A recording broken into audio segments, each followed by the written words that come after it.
میں مبلغ بنوں سنتوں کا، خوب چرچا کروں سنتوں کا، ہو کرم بہر خاک مدینہ۔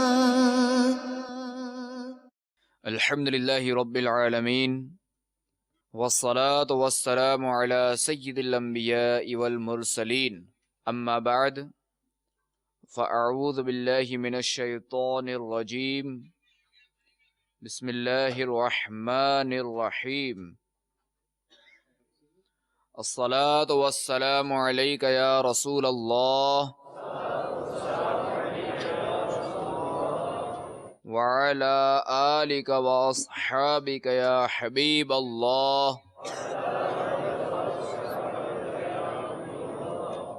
الصلاة والسلام عليك يا نبي الله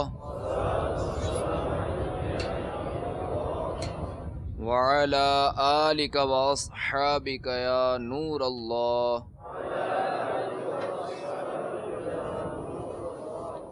فرمان مصطفیٰ صلی اللہ تعالی علیہ وآلہ وسلم، جو مجھ پر 10 مرتبہ درود پاک پڑھے، اللہ تبارک و تعالی اس پر 100 رحمتیں نازل فرماتا ہے۔ صلو علی الحبیب صلی اللہ تعالی علی محمد وعلی آلہ وصحبہ وبارک وسلم، صلاۃ و سلاما علیک یا رسول اللہ۔ فرمان مصطفیٰ صلی اللہ تعالی علیہ وآلہ وسلم، نیت المؤمن خیر من عملہ، مسلمان کی نیت اس کے عمل سے بہتر ہے۔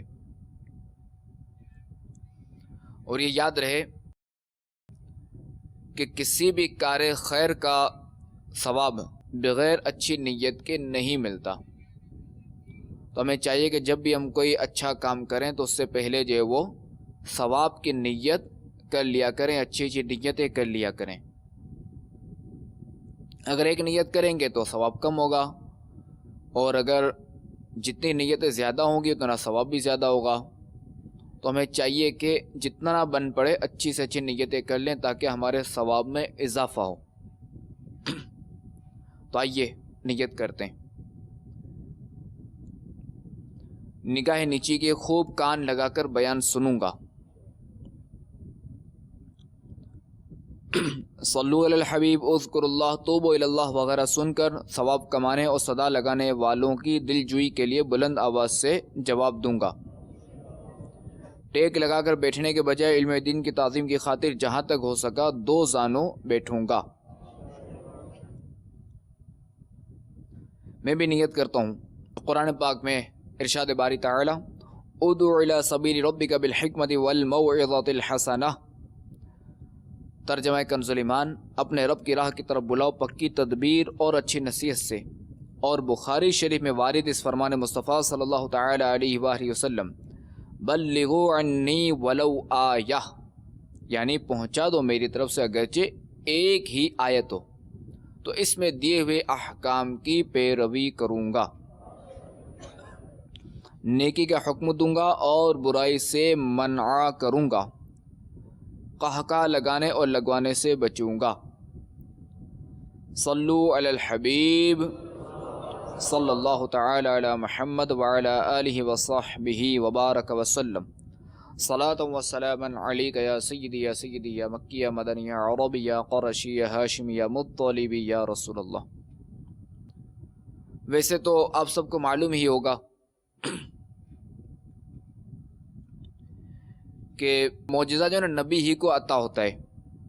بعد اعلان نبوت اگر کوئی عادت کے خلاف کوئی چیز ظاہر ہو تو اسے جو ہے وہ معجزہ کہا جاتا ہے، اور اگر اعلان نبوت سے پہلے ہی اگر یہ چیز صادر ہو، یہ چیز ظاہر ہو تو اسے جو ہے وہ ارہاس کہتے ہیں۔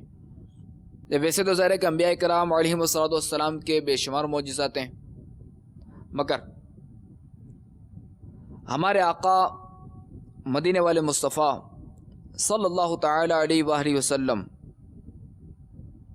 ان کے معجزات جو ہیں نا وہ بے شمار ہیں، بلکہ تمام انبیاء کرام علیہم السلام کے معجزات کا جو مجموعہ ہے نا، ہمارے آقا علیہ السلام کے معجزات کی تعداد ان سے بھی زیادہ ہے، کیونکہ ہمارے آقا تو ظاہر ہے کہ خاتم النبیین ہیں، اول بھی ہیں اور آخر بھی ہیں، هو الاول والآخر هو الظاہر والباطن وهو بكل شیء علیم۔ اس کی جو ہے وہ تشریح کرتے ہوئے جو ہے وہ مدارج النبوت میں شیخ عبدالحق محدث دہلوی رحمۃ اللہ تعالی علیہ فرماتے ہیں هو الاول، کہ وہ اول نبی ہیں، اول ہیں سب سے پہلے مخلوق میں، هو الآخر اور آخری نبی، والظاہر والباطن، وہ ظاہر بھی ہے باطن بھی ہے، وهو بكل شیء علیم، اور انہیں جو ہر چیز کا علم ہے، یعنی اللہ تبارک و تعالیٰ کی عطا سے جو انہیں ہر چیز کا علم ہے۔ تو چونکہ ہمارے نبی جو وہ اول بھی اور آخر بھی اور خاتم النبیین بھی ہیں، کہ ان کے بعد جو ہے وہ کوئی نیا نبی نہیں آئے گا۔ البتہ ہمارے آقا حضرت عیسیٰ علیہ نبینا علیہ السلام وہ تشریف لائیں گے تو وہ تو ظاہر ہے کہ نبی ہیں، اور اب تک جو ہے وہ جو موت کا جو دروازہ ہے اس سے وہ نہیں گزرے۔ 4 انبیاء کرام علیہم السلام ہیں، ایک تو حضرت عیسیٰ علیہ نبینا علیہ السلام، حضرت خضر علیہ نبینا علیہ السلام، حضرت الیاس علیہ السلام، اور حضرت ادریس علیہ السلام۔ حضرت الیاس علیہ السلام اور حضرت خضر علیہ السلام جو نا یہ کیا بولتے ہیں زمین پر تشریف فرمائے، یعنی، اور حضرت عیسیٰ علیہ السلام اور حضرت ادریس علیہ السلام جو نا یہ آسمان دنیا پر ہیں۔ تو حضرت عیسیٰ علیہ نبینا علیہ السلام جو تشریف لائیں گے تو وہ بھی جو ہے وہ امت محمدی کی شریعت ہی کی جو وہ تعلیم دیں گے، یعنی ہمارے آقا علیہ السلام پر جو احکام نازل ہوئے، جو قرآن پاک نازل ہوا، جو کلام اللہ نازل ہوا، تو انہی کی شریعت کی جو نا یہ تبلیغ فرمائیں گے، یعنی انجیل مقدس کی وہ تبلیغ نہیں فرمائیں گے۔ تو بہرحال ہمارا موضوع جو ہے وہ معجزات کا ہے۔ تو ہمارے آقا علیہ السلام کو رب تبارک و تعالی نے بے شمار معجزات عطا فرمائے۔ تو آئیے حصول برکت کے لیے ابھی جو ہے وہ چند معجزات جو ہے وہ سنتے ہیں۔ صلو علی الحبیب صلی اللہ تعالی علی محمد وعلی آلہ وصحبہ وبارک وسلم۔ غزوہ خیبر، یہ تو واقعہ آپ سب ہی نے سنا ہوگا کہ یہ کس طرح فتح ہوا، اور جو ہے وہ اس پہ جو وہ کچھ انتظار بھی کرنا پڑا۔ ایک وقت آیا کہ ہمارے آقا علیہ نبینا علیہ السلام نے حضرت علی المرتضیٰ مولا مشکل کشا رضی اللہ تعالی عنہ کو طلب فرمایا۔ تو آپ علیہ السلام کو معلوم ہوا کہ ان کی آنکھوں میں آشوب ہے، اور مسند احمد بن حنبل کی روایت میں ہے کہ یہ آشوب چشم اتنا سخت تھا کہ حضرت سلمہ بن اقوع رضی اللہ تعالی عنہ ان کا ہاتھ پکڑ کر لائے تھے، یعنی حضرت علی رضی اللہ تعالی عنہ کا ہاتھ پکڑ کر لایا گیا، یعنی اتنا یعنی سخت آشوب چشم تھا۔ ہمارے آقا علیہ السلام نے ان کی آنکھوں میں اپنا لعاب دہن لگا دیا اور دعا فرما دی، تو وہ فوراً ہی شفا یاب ہو گئے، اور ایسا معلوم ہوتا تھا کہ ان کی آنکھوں میں کبھی درد تھا ہی نہیں۔ اور آپ رضی اللہ تعالی عنہ اسی وقت جھنڈا لے کر روانہ ہو گئے، اور جوش جہاد میں بھرے ہوئے انتہائی جاں بازی کے ساتھ جنگ کی، اور خیبر کا قلعہ ان کے دست حق پرست پر ہی اسی دن فتح ہو گیا۔ تو دیکھیں ہمارے آقا علیہ السلام کی شان، کہ ایک تو آشوب چشم اور اتنا سخت کہ بندے کو چلنا دشوار، یعنی حضرت علی رضی اللہ تعالیٰ عنہ کو چلنا دشوار تھا، مگر ہمارے آقا علیہ السلام کی شان دیکھیں، ان کا معجزہ دیکھیے کہ اپنا لعاب دہن ان کی آنکھ میں لگایا اور دعا فرمائی، اور وہ اسی وقت شفا یاب ہوئے۔ اور دنیا نے دیکھا کہ غزوہ خیبر کس طرح فتح ہوا۔ آئیے مزید سنتے ہیں۔ جب غار ثور میں جب ہمارے آقا علیہ الصلوۃ والسلام جو ہے وہ مکۃ المکرمہ سے مدینہ منورہ جب ہجرت فرما رہے تھے، اس وقت جو ہے وہ مدینہ منورہ جانے سے قبل جو ہے وہ غالباً 3 دن غار ثور میں قیام فرمایا تھا. تو جب غار ثور میں حضرت ابوبکر صدیق رضی اللہ تعالی عنہ کے پاؤں میں سانپ نے کاٹ لیا اور درد کرب کی شدت سے آپ رضی اللہ تعالی عنہ بے تاب ہو کر رو پڑے، تو ہمارے آقا علیہ الصلوۃ والسلام نے ان کے زخم پر اپنا لعاب دہن لگا دیا، جس سے فوراً ہی درد جاتا رہا اور سانپ کا زہر اتر گیا. بخاری شریف میں ایک طویل حدیث میں جو نا ایک مذکور ہے کہ حضرت عبداللہ بن عتیق رضی اللہ تعالیٰ عنہ کی ٹانگ جو ہے وہ ٹوٹ گئی تھی. اب جو اس وقت ان کے ساتھ تھے حضرت عبداللہ بن عتیق رضی اللہ تعالیٰ عنہ کے ساتھ، وہ ان کو اٹھا کر بارگاہ نبوت میں لائے، اور ہمارے آقا علیہ الصلوۃ والسلام نے ان کی ٹوٹی ہوئی ٹانگ پر اپنا دست مبارک پھیر دیا. جب دست مبارک پھیرا تو کیا ہوا کہ وہ فوراً ہی اچھی ہو گئی، کہ وہ ٹانگ فوراً ہی اچھی ہو گئی، اور یہ معلوم ہونے لگا کہ ان کی ٹانگ میں کبھی کوئی چوٹ لگی ہی نہیں تھی. یعنی یہ دیکھیں کہ دستے مبارک پھیرنے کے بعد جو ہے وہ ٹانگ ایک تو یہ کہ فوراً اچھی ہوئی، اور اچھی بھی ایسی ہوئی کہ یہ معلوم ہونے لگا کہ ان کی ٹانگ میں جو نا کوئی چوٹ لگی ہی نہیں تھی. یہ ہمارے آقا کی شان ہے یہ، اور بہرحال معجزہ ہوتا ہے. غزوہ خیبر میں حضرت سلمہ بن اقوع رضی اللہ تعالیٰ عنہ کی ٹانگ میں تلوار کا زخم لگ گیا، تو آپ رضی اللہ تعالیٰ عنہ فوراً ہی بارگاہ نبوت میں حاضر ہو گئے. آپ علیہ الصلوۃ والسلام نے، ہمارے آقا علیہ الصلوۃ والسلام نے ان کے زخم پر 3 مرتبہ دم کر دیا، پھر انہیں درد کی کوئی شکایت محسوس نہیں ہوئی، صرف زخم کا نشان رہ گیا تھا. یہ دیکھ ہمارے آقا کی شان کہ کسی کا زخم ایسا ٹھیک کیا، اللہ کی عطا سے کسی کو ایسی شفا دی کہ ان کا کوئی نشان ہی نہ رہا، اور کسی کو کیسا نوازا کہ درد چلا گیا مگر زخم کا نشان موجود ہے. یہ بھی ہمارے آقا کی شان ہے کہ جسے چاہے جیسے نواز دے. یہ بڑے کرم کے ہیں فیصلے، یہ بڑے نصیب کی بات ہے. ہمارے آقا علیہ الصلوۃ والسلام کی بارگاہ میں ایک نابینا شخص حاضر ہوا، اور وہ شخص اپنی تکلیف بیان کرنے لگا. آپ علیہ الصلوۃ والسلام نے فرمایا کہ اگر تمہاری خواہش ہو تو میں دعا کروں،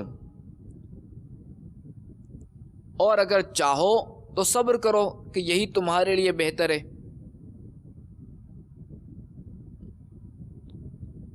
تو انہوں نے درخواست کی کہ یا رسول اللہ صلی اللہ تعالی علیہ وآلہ وسلم میری بینائی کے لیے دعا فرما دیجئے.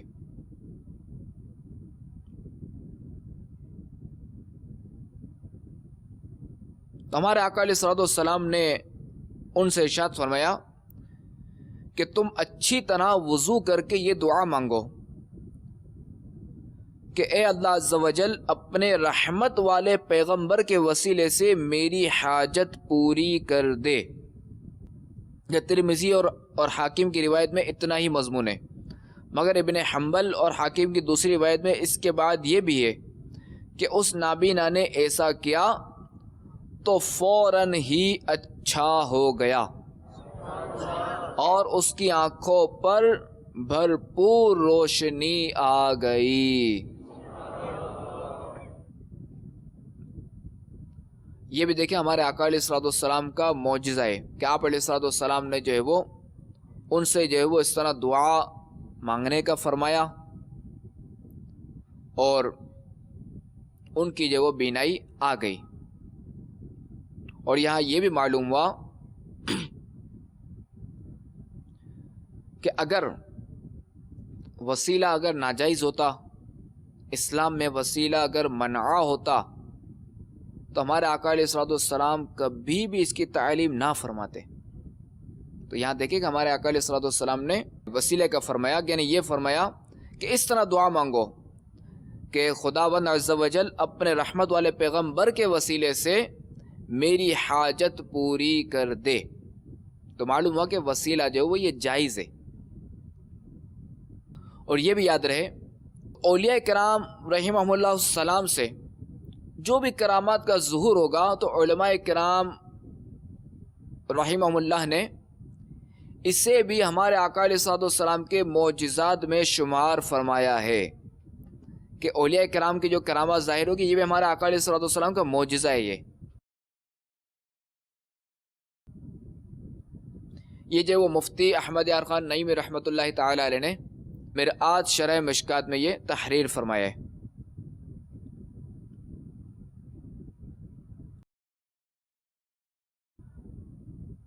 حجۃ الوداع کے موقع پر ہمارے آقا علیہ الصلوۃ والسلام کی خدمت میں قبیلہ خثعم کی ایک عورت اپنے بچے کو لے کر آئی اور کہنے لگی کہ یا رسول اللہ صلی اللہ تعالی علیہ وآلہ وسلم، یہ میرا اکلوتا بیٹا بولتا نہیں ہے۔ تو ہمارے آقا علیہ الصلوۃ والسلام نے پانی طلب فرمایا اور اس میں ہاتھ دھو کر کلی فرما دی اور ارشاد فرمایا کہ یہ پانی اس بچے کو پلا دو اور کچھ اس کے اوپر چھڑک دو۔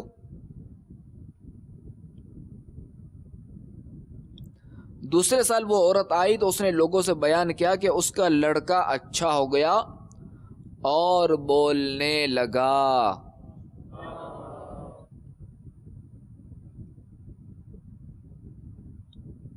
جنگ احد میں حضرت قتادہ بن نعمان رضی اللہ تعالیٰ عنہ کی آنکھ میں ایک تیر لگا